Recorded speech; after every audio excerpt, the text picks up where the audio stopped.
怎么死的？一刀封喉，头差点割掉了。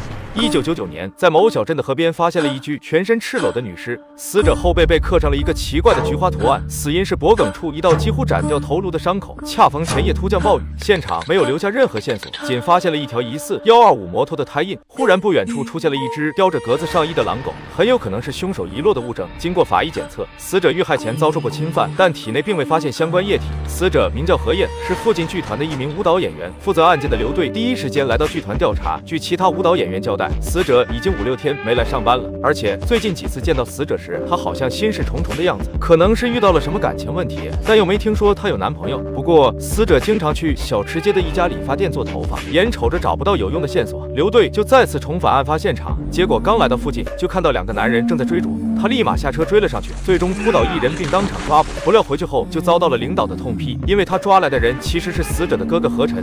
要不是你，我都抓到凶手。 连好人坏人你都分不清楚，当的什么警察？你配吗？面对如此的嘲讽，刘队丝毫没有放在心上。我堂堂一个队长，还用得着你来教我办案吗？当时就要吃碗面缓一缓，结果直接被何晨给打翻了。幸亏局长及时劝阻，刘队才没斤斤计较。紧接着，他又去死者的宿舍调查，在这里发现了何燕和何晨的合照，看来是真兄妹无疑了。接着又在枕头下发现了大量的情书。想到之前听说死者遇害前貌似遇到了感情问题，难不成这是一场的情杀？但是死者并没有公开的男朋友，看来应该和他经常去的理发店有关。可当他赶到那家理发店时，就看到何晨正在殴打理发店店长，于是将何晨铐在一旁的水管上后，就当场对店长进行了审问。与被野狗叼走的格子上衣配套的裤子，说明他绝对在警方发现尸体前去过案发现场。可他却坚称人不是他杀的，因为2人本就是情侣关系，情书也是他写的。那天他和何燕约好在河边约会，但是等他赶到时，人就已经遇害了。慌乱中把上衣丢在了现场，不报警是害怕警方怀疑他。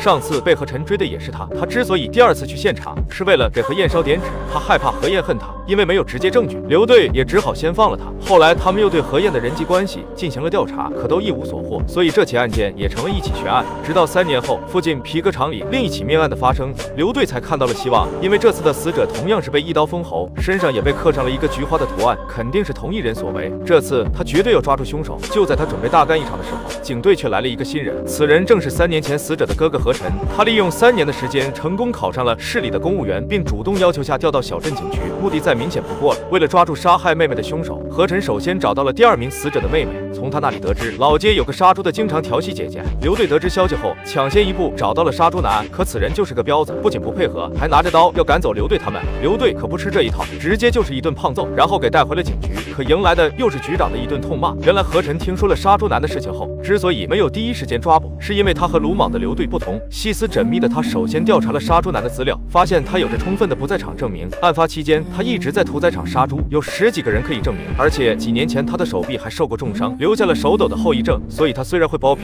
但是不可能在尸体身上雕出那么精致的菊花图案。无奈他们只好释放了杀猪男。可万万没想到，这个杀猪男不是一般的彪，他竟敢趁刘队下班时当众报复袭警。好在何晨及时发现，才没酿成大祸。被何晨救下的刘队自然要表示一下，当晚就邀请何晨来家里吃饭。酒足饭饱后，2人继续探讨起了案情。眼下基本可以断定案件为随机杀人，所以从死者的人际关系调查的意义不大，唯一有用的线索应该就只剩下死者身上的菊花图案了。2人一时间也不知道图案意味着什么。可刘队的妻子看到这个图案后，表示这并不是菊花，她也叫不出花的名字，但好像在附近的一个村子里见过。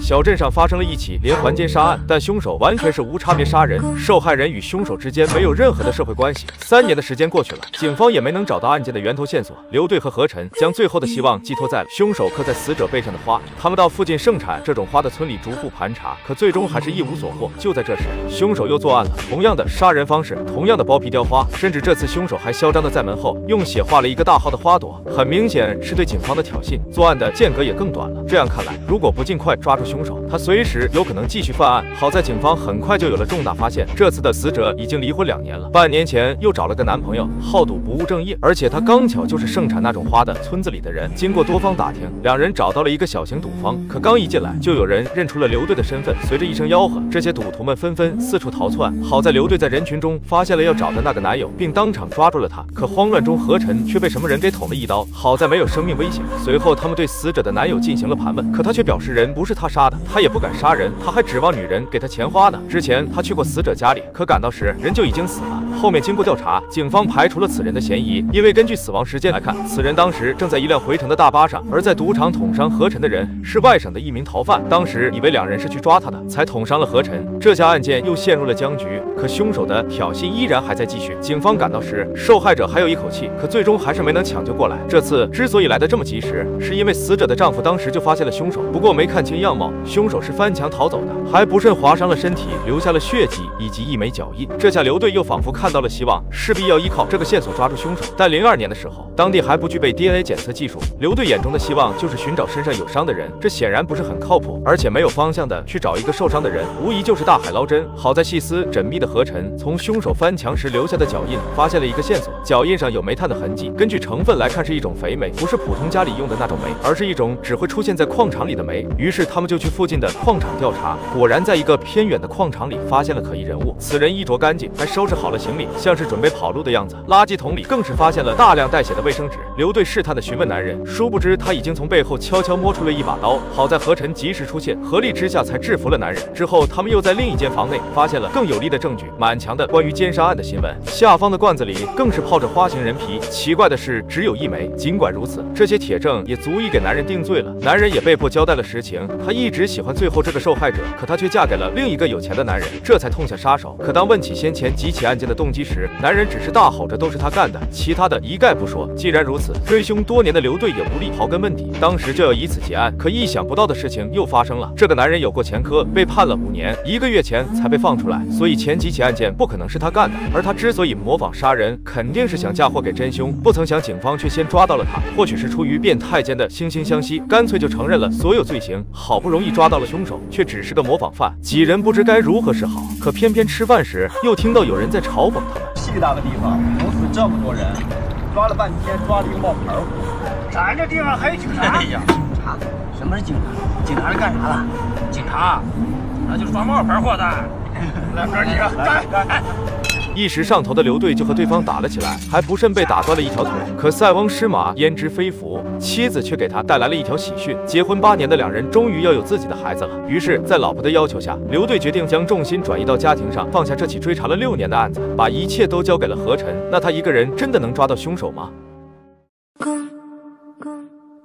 小镇上发生了一起连环奸杀案，已经有数名女子被残忍杀害，全都是被一刀割喉，身上还都被刻了一朵花。经过6年的调查，警方总算抓到了一个嫌疑人，可经过确认，此人是模仿凶手的手法，只杀害了其中一个受害者。刘队也因妻子怀孕，选择放弃了这起案件的调查，转而负责办理一些卖淫嫖娼、偷鸡摸狗的小案件，只剩下何晨一人还在坚持。不只是因为第一个受害者是他的妹妹，更为了那份惩治凶手的正义之心。然而刚回归家庭2个月的刘队，看着何晨他们张贴的悬赏令，再次犹豫了。他放心不下自己的老战友，当晚就不顾妻子的反对，给何晨发去了短信，决定再次参与案件的调查。然而就在他们重新展开调查的时候，独自在家的妻子却不慎意外摔倒了，最终导致了肚中胎儿的流产，这也成为了压死骆驼最后的一根稻草。多年来，刘队都只顾着忙于破案，对这个家的关心是几乎没有。妻子将胎儿的夭折全都怪在了刘队的头上，一气之下选择了离婚，独自去外地发展了。刘队看着空荡荡的房间，再次来到案发现场时，也没有了对案件的执着，于是选择主动辞职，从此一蹶不振，成为了一个沉迷于打牌的混子，更是成天以酒为伴，颓废度日。其实到了这个时候，何晨也想过要放弃，但每当他松懈的时候，凶手都会再次出来犯案。何晨就这样在放弃和振作之间来回游走，直到2018年的时候 ，DNA 检测技术成熟后，他们在一起案件的血液中查到了一个可疑的人。此时鬓角已经泛白的何晨找到了一家汽修店，在门口就发现了一辆印有那朵花的摩托车。找到老板后，试着询问那辆摩托车是谁的，老板说是一个诊所的大夫留在这修理的。起初何晨也没有怀疑，当他在客厅里看到一张遗像后，他愣住了。相片里的女人穿的衣服上全都是那朵花的图案，他刚反应过来，可汽修店的老板已经慢慢来到了他身后，结果何晨就被他从3楼给推了下去，